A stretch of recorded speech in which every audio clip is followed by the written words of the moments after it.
I saw this big launch. NTA introducing all these free courses. I felt displaced. I started searching NTA. Disability and inclusion, how to move the needle, diversity, equity and inclusion. And from one to another, I started doing these courses. I always tell people, the more I learn is the more I know I don't know. Because in my mind, I would have thought, well, you are a person with a disability, so nobody can tell you about that. But in fact, you were so informed, right? There was so much still to learn for you too. What I would encourage persons to do is do what you like. One, don't watch what I may have done, some person else, a friend or family may have done. Find something that you are passionate about, because I find that passion, it drives effort. And I will tell you, the reward, how you feel when you're able to see that certificate and it tells you, you can go ahead and publish on LinkedIn or one of your socials. It feels good. And slowly but surely, you try to modify that habit. Let's use NTI to our advantage. You know how people will say, oh, you only want me to use me? Use them. I am here today. I am the person that I am today because of the support system that I had. It was indeed a pleasure. It's my pleasure. At the NTA, we're in the business of empowerment. You know, we are encouraging Barbadians to believe in greater personal possibilities for themselves. Today, I've come to speak to a real inspirational person, what we call a STARR Bajan. Her name is Janelle Skinner, and I have a feeling you're gonna love her.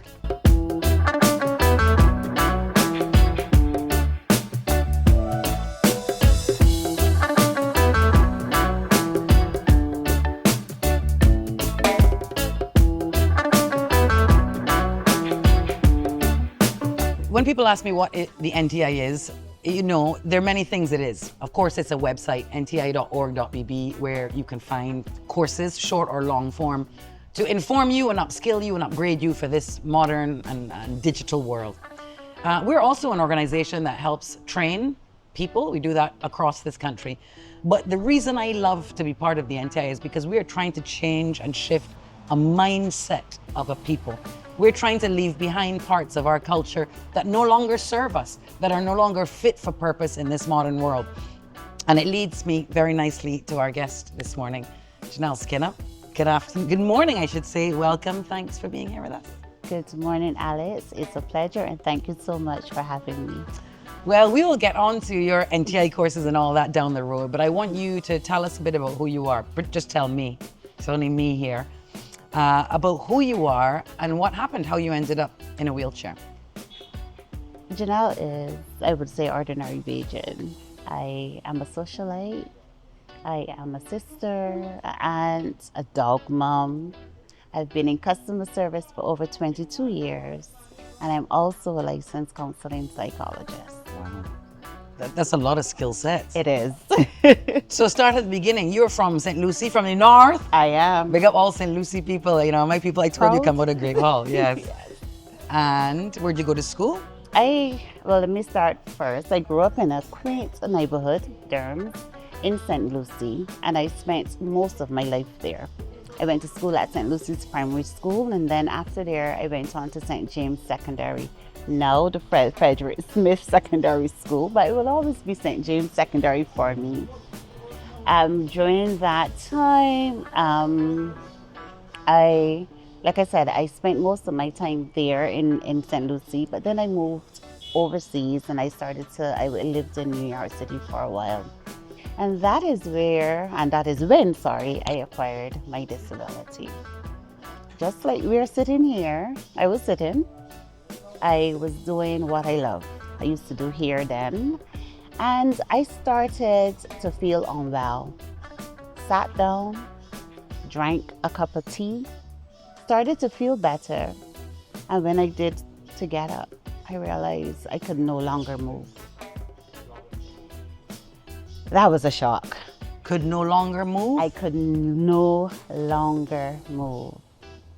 I was rushed to the hospital, and after they did their test, then I learned that I had a spinal cord decompression, and a mass was found on the spine. Thankfully, they operated, and when they removed the mass, it was benign. It was not cancerous, and my story began from there. Right. So the mass created this spinal cord injury. Yes, it did. And then, but I see you're moving very nicely now. It was just the legs that weren't moving. Oh, no, actually. When it first happened, I could not move my hands. The movement came back gradually, like over a process of a couple of weeks into a couple of months. But I am paralyzed actually from my chest down.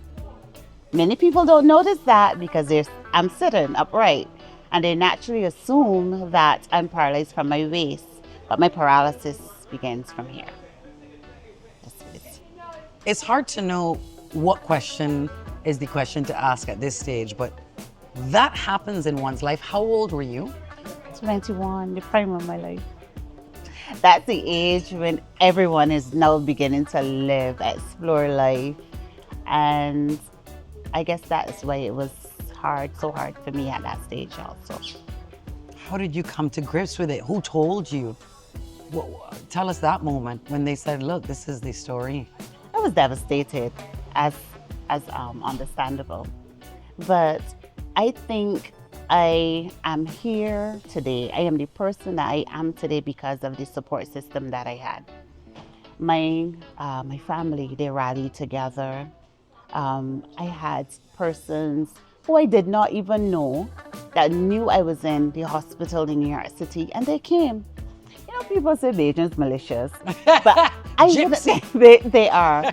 But for me, that was life changing, because persons came from admin, working in the kitchen, persons who were orderlies. They were all Bajans. And when they learned that some person, a young lady who's also a Bajan, was unwell in the hospital, they came. And they became my support system in the hospital. And I started to get a lot of special treatment, which I embraced. But they were there for me. How beautiful is that? Yes. Well, and how fitting that we're now interviewing you as a STARR Bajan. So you then lost use of your body from your chest down. I did. Then what? I decided that I wanted to rehabilitate in Barbados. I had persons who objected to that.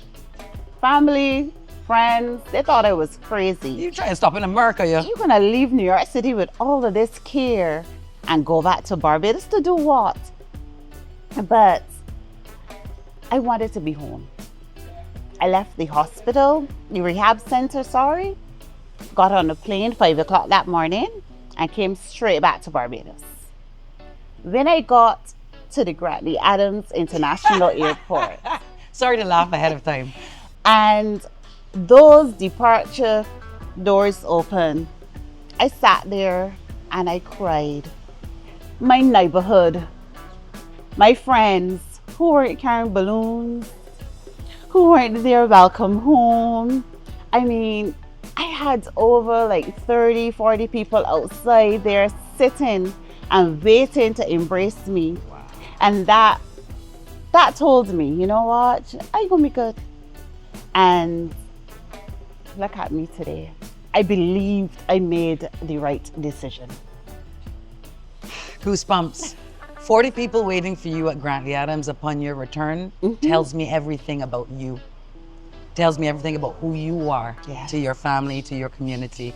And when I was driving down here thinking about this interview this morning, I was thinking, she has to be a certain kind of person, because a certain kind of person cannot accept when the world's happening to them. It's true. My agent for cricket and thing, he tells me that, he calls me Mario Balotelli, because he tells me, I always say, why me? Why is the world always happening to me? And actually the world's just happening. It's just happening. And how we respond is down to us. It is true. So you get back to Barbados now. I got back to Barbados and I started doing hair again. Only because my clients insisted. But after a few months, I recognized that that wasn't working out for me. I was making the money, and then I had to end up spending it back at the doctor because my back would hurt. I was tired a lot. I was really fatigued. And I decided I needed to find something else to do. So I applied at the Costa Mannings. I applied and I would call every week, every single week. So much so that when I called and I said, "Hi, good morning," the corporate secretary knew who I was before I said my name. And she was, "Janelle, we don't have anything for you as Girl, yet." them they sick of you. They were. They were. But it paid off. It paid off. I can recall I was at Blind Cricket, the first Blind Cricket here in Barbados. And at that time, I was working at the Council for the Disabled. And I got a call, and all I heard was, "My name is Denise Gooden," and I heard the Costa Mannings, and I couldn't stop screaming. So much so I had to call her the next day to find out exactly what she told me. That is how excited I was, but I knew it was good news because in the conversation, I know I got she asked me, "What can we do for you to make you comfortable?" And how many companies will reach out to you and ask you that question first? Very few. Very few. I've been with the company now 22 years. This is actually, April started the journey to the 23 years. The Costa Mannings and then Massey took over the Costa Mannings. So now I am with Massey Stores. So what year did you join the Costa Mannings?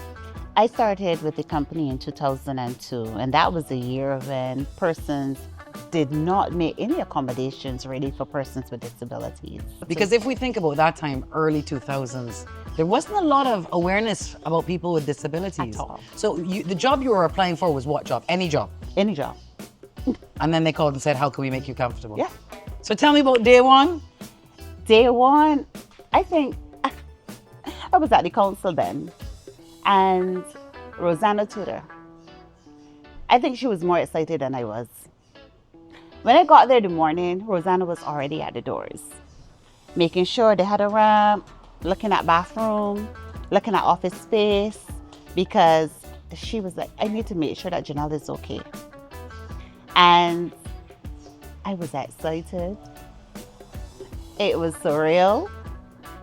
When I got there, everybody was awaiting me. And I felt as though, you naturally have these thoughts. How these people are going to treat me? Am I the only person there with a disability? What are the expectations? And everybody was just so warm and welcoming. Tamara and Judith, my two favorite ladies. Judith is still with the company. Tamara has transitioned. They looked after me daily. Do you need anything from the store? We're going uptown. Do you need me to bring anything for you? Are you comfortable? Do you need any assistance? They were my go-to persons. And Mr. Hainsley Ben was my boss.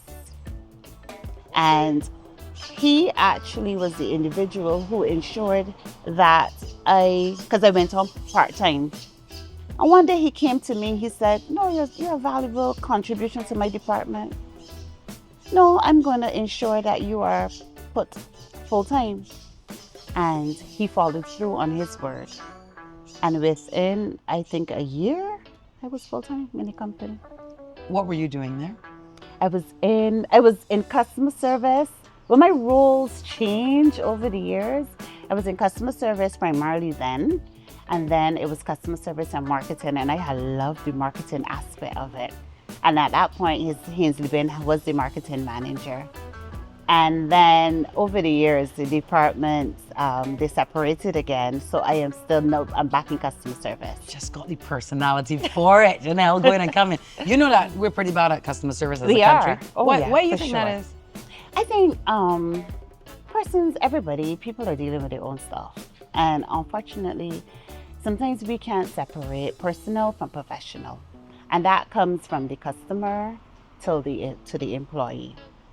And oftentimes persons don't know how to manage their own personal emotions. Emotional regulation is difficult for some individuals. And until we learn to manage those, we will continue having problems. So deep, so profound, so well put. You and I were talking about an interview I did before, and that gentleman told me the course that he did with the NTI was helpful for his work. Right. But more importantly, it was helpful for his emotional regulation. He said he became a better father, right? A better husband, better boss. Right? And I think that this is what we miss. We think courses like are book learning to learn a skill or a trade. But actually what we're struggling with is our own selves. We are. And it's so true. I find that if you are able to take that theory and apply it to practical, then, you know, you see that those changes. But not everybody is able to do that. Right. Yeah. So tell me about how you came on to NTI. I saw this big launch, NTI introducing all these free courses. And I thought, at that point, I saw coding. While I was at the Costa Mannings, they had sent me to do website building. And I thought, maybe let me do this coding and see where it takes me. I started.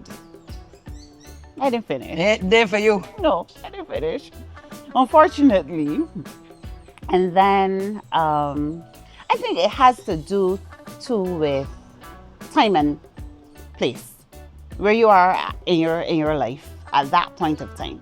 And I wasn't ready. Right. But last year and year before, I think, I started being in rooms where the topic of disability was discussed more. And sometimes I thought, look, I have a disability and some of this seems so foreign to me. I felt displaced. I started searching NTI, disability and inclusion, how to move the needle, diversity, equity and inclusion. And from one to another, I started doing these courses. And those courses allowed me to be present in these meetings, because before I was quiet because I don't want to say the wrong thing. I was in my head so much. But no, like I said, once you can take that theory and put it into application in practical, I'm now more vocal in these settings. I always tell people, the more I learn is the more I know I don't know. Because in my mind, I would have thought, well, you are a person with a disability, so nobody can tell you about that. But in fact, you were so informed, right? There was so much still to learn for you too. There was, and there still is. But we have to recognize that my lived experience is different from another person's lived experience. I'm a paraplegic, I use a wheelchair.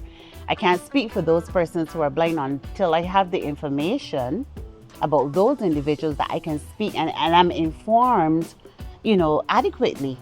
And those courses helped me do that. That's impressive. How did you end up in rooms talking about that? I think persons saw my potential more than I saw it in myself. I used to say no so many times. Every time I was asked, do you want to sit on this panel discussion? No, not yet. Do you want to attend this meeting at the UN? No, not yet. Because I always thought I wasn't ready. And then I decided, I didn't decide. One of my friends said to me, I recognize that you're saying no all the time to these opportunities. You need to stop that. And I made him a pact. Okay, I will start showing up more. And that one decision changed the rest of my life. I've been invited to United Nations to sit in roundtable talks. I've been invited to conferences. Last year I went up to the UN Convention for Persons with Disabilities, the 17th annual one. And doors started opening and opening and opening.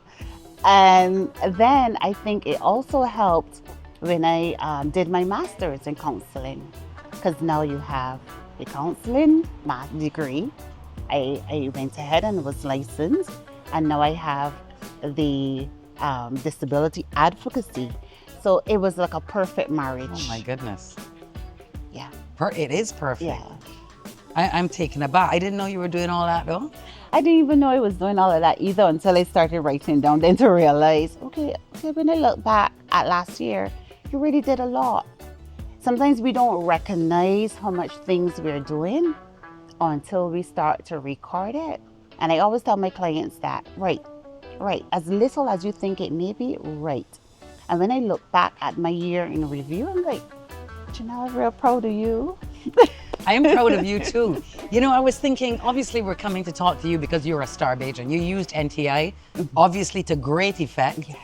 But before us, you had this personality. I can see it. I heard it down the phone line when we talked the other night. Like this woman was her own self early on.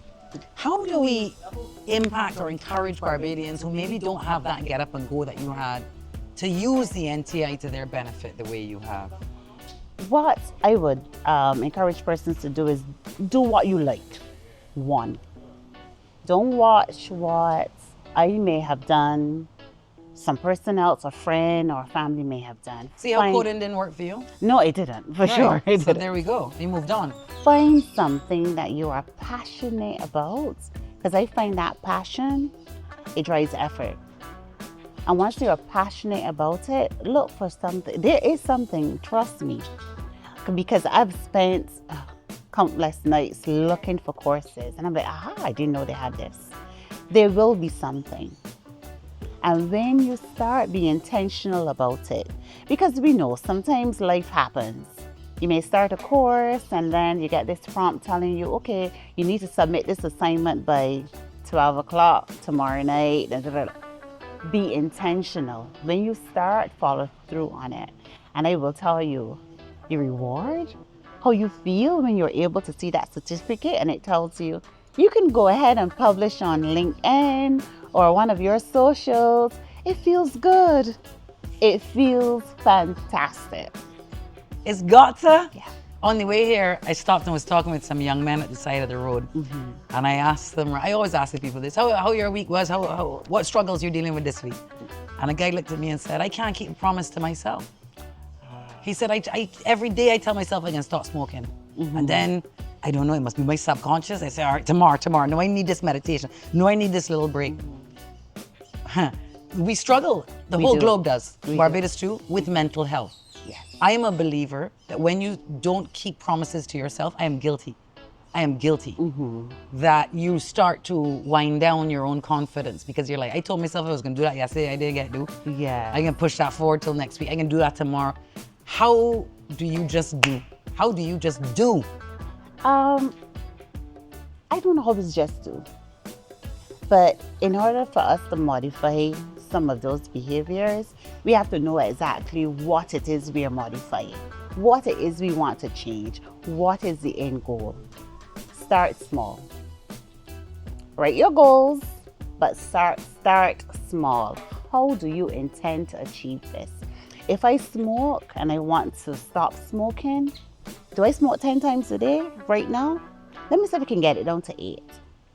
Let me record those over a period of time. Did I did 8 or some days did I did 8 and 10? When I achieve the 8, can I get it down to 6? And slowly but surely, you try to modify that habit. When you look back over a period of time, say like 3 months, and you look at it and say, wow, I've been from 10 and I'm already down to 2. Well, if I could do that, I could definitely get down to 0. Yeah, and you can't underestimate the impact of that good feeling, like success, like you're giving yourself success. No, it's an awesome feeling. It's an incredible feeling. And recognizing that you're doing it for me. I'm doing this for me. Yeah. I have power in my own life, in my own decision making. Exactly. Janelle, your outlook is inspiring, and I've got you on a good week because I've had a real struggle of a week for my own emotional and mental health. What do you do when you're down? Listen, you lost the use of the majority of your body at 21 years old. I mean, that's incomprehensible for most people. There must be moments where you feel like, oh, for sure. There's some days when I feel deflated. You feel what? deflated. And sometimes it isn't the big things. Sometimes it's the simple things that will cause me to feel that way. And if I allow myself to feel so, because I'm human, but I don't allow it to stay for a very long time. I have a sisterhood, which I love. And sometimes I can take up the phone and I can say to them, today is not a great day. And without judgment or without them giving advice, they're just there to listen. And sometimes that's all you want. But sometimes you want to hear too, okay, Janelle, you have so much going on for you. You know, what can I do to help you get out of this rut? And that is what we need, that support system, one, but we also need to recognize who's there, what is good support, because every support that you have may not be good support. And at those times when you're at your lowest, you know, you need those good people in your life to help bring you up. So for me, I rely a lot on my network. I do. And they are my biggest cheerleaders, and I thank God every day for them. You are also part of their community. I am. They benefit from having you. They do. And the NTI is a community that all of Barbados gets to benefit from for free, should they want. We have a wonderful team waiting, not only just to help you with the technical issues of the nti.org.bb, but on these things, on difficult moments, on creating community. It's true. Actually, I just started a course on abnormal psychology. You would think. Present, present. Because I wanted a refresher too on, you know, anxiety and depression and those kind of things. But every day you're seeing research on different types of anxiety, different types of depression and stuff. And I thought that course would have been, you know, a good refresher for me. But what I find, or what I would do to encourage, what I would encourage persons to do, and I am speaking to all persons, but I'm also speaking to persons with disabilities. Use the tools that we have. Let's use NTI to our advantage. You know how people will say, oh, you only want me to use me? Use them. Because I believe, because when you look at persons with disabilities, sometimes the financial aspect of it would sometimes, because they carry so much, they don't have those resources to go places and pay for a course. They don't have those resources, you know, for transportation to get there. In TIA, you can do it from the comfort of your own home at your own pace. Use them. So true. So I'm using them to my advantage, so when they will be sick of me. Girl, I ain't sick of you at all. Up at the UN. Fantastic. Gosh, Janelle, I'm overwhelmed this morning at your story and what you've told us so far. Well, we live in a modern and complicated world, and even with all the benefits, we're trying to encourage Barbadians to make the use of this platform, to make the use of this opportunity, to make the use of this multi-million-dollar worthy thing. It's worth millions. It is. And it's there for free. And some wonderful and prestige universities. Yes. So much so now I'm asking my friends, you do any courses with NTIs yet? Good. I'm always asking them, like, you missing out. I did this and I did this and I just got back this. And even if you're into highfalutin like you, to do them high level things, they're basic things that are very helpful and very doable. Right? I think people sometimes get a little frightened and turned off because they weren't successful at school. You know, that's another thing. Yeah. Remember I asked you, was the problem with customer service? You've Right, been in customer right. relations for 25 years. One of my feelings is, from a very early age, our school system tells people they're not worthy. It's true. So even if you go into secondary school, or a primary school, they got 1A, right? Best students get the best teachers. They got 1B. And then you go down, 1C, as long as y'all show up and get home without losing your life, that's all we here to do. 1D, we don't forget but winner. So I think that doesn't help. And then when you then get through school and you come to serve somebody, well, you don't think much of yourself and you're not motivated, right? Yes, it's true. Like I said, this course is there for everyone. find the course that speaks to you. Find the course that you believe that can make you have the most impact on you at where you are presently in your life. Stop watching Alex, stop watching Janelle, stop watching the other person, your family, the friend, and do what's best for you, what you would enjoy. Because if we continue to measure our success by what others are doing, we wouldn't achieve what we want to achieve. Comparison is the thief of joy. It is.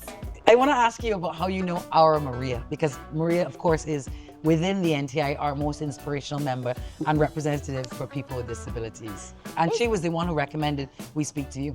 Oh, wonderful. You know, funny enough, I met Maria in PriceSmart Car Park As you do. years ago.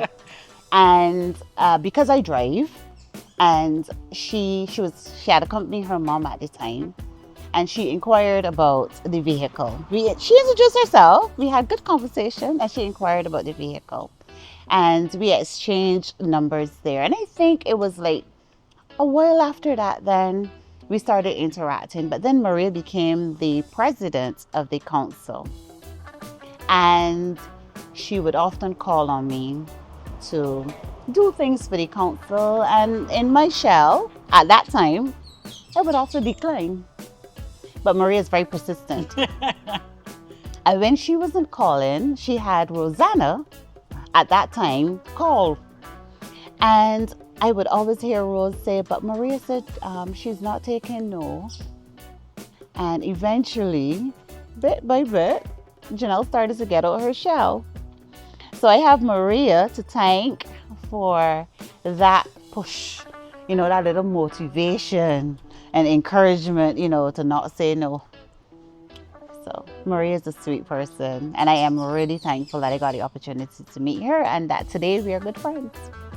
It's kind of a lot of things. You've talked a lot about the courses you've done and how they've informed. Right. I mean, amazing that you were able to do courses structured and centered around people with disabilities. That's hugely helpful and informative. It is. I think in terms of education, the Barbadian public, and I include myself in that, we're not educated on on the challenges, on how prohibitive a lot of our setups can be for people with disabilities. So maybe you can recommend a course for us to do that would inform us further. If you had to suggest one, maybe. If I had to suggest a course, the first course, and I'm sorry that I didn't do this first, was that citizenship course. Bam! Tell the people about that I one. did this course, and I'm not biased because I'm in it, but when I got to the accessibility and inclusion module, I'm like, this is great. This is great information. You have how to interact with persons with disabilities. You have the information on the different types of disabilities. That's a good starting point. So I would recommend, and along with that module, you have other modules that will build your capacity about Barbados, about you have about the heroes of Barbados. You have so much information. So that citizenship course, start there. Such a good suggestion. Knowledge is not only power, but you see self-knowledge. Yes. Because that's what I've taken away from your thing. You're a person with disabilities, but you studied around it. I am a Bajan, but what does that mean? When you do that course, you're going to be shocked as to all the things that means, right? Yes. Which is why we're doing this work. We want to create a more empowered Barbadian citizen who knows the total blessing it is to come from both here. It's true. Real blessing. And you, Janelle, are a blessing. Thank you so much. Thanks a lot for taking your morning to chat with us. You are a beautiful woman. Thank you. So lovely to meet you. It was a pleasure.